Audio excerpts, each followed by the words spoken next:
खतरनाक है भारत की ये नदी। इसका पानी छूने से भी डरते हैं लोग। वजह जान आप भी करेंगे तौबा तौबा। भारत में गंगा समेत कई ऐसी नदियां बहती हैं जो पूजनीय मानी जाती हैं। हर शुभ काम में इन नदियों के पानी का इस्तेमाल भी किया जाता है। लेकिन देश में एक ऐसी नदी भी है जिसके पानी पीने की तो दूर की बात, लोग उसे छूने से भी डरते हैं। इस नदी का नाम कर्मनाश नदी है, जो ये नदी बिहार और उत्तर प्रदेश में बहती है। ऐसे में कह सकते हैं कि जैसा नाम वैसा काम, क्योंकि कर्मनाश तो दो शब्दों से मिलकर बना है। कर्म यानी काम और नाश यानी मतलब नाश होना।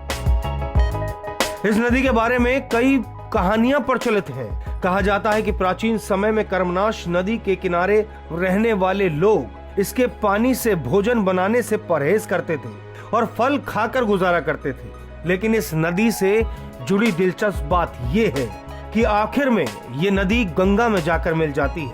आखिर क्या है नदी का इतिहास और इसे शापित क्यों माना जाता है, चलिए आपको बताते हैं। कर्मनाश नदी भारत की एक प्रमुख नदी है जो उत्तर प्रदेश और बिहार राज्यों से होकर बहती है।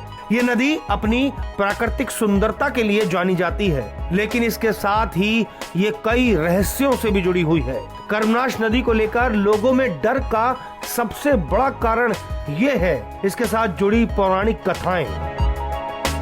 इन कथाओं के अनुसार इस नदी में नहाने से या इसका पानी छूने से व्यक्ति के सभी पुण्य नष्ट हो जाते हैं। कहा जाता है कि इस नदी में एक श्राप लगा हुआ है। एक कथा के मुताबिक त्रिशंकु नाम के एक राजा को देवताओं और पितरों ने स्वर्ग और नरक दोनों जगह जाने से मना कर दिया था। इस कारण वो स्वर्ग और पृथ्वी के बीच ही लटक गया। कई सालों तक इस स्थिति में रहने के बाद उसकी लार धरती पर गिरी और इसी से कर्मनाश नदी का जन्म हुआ।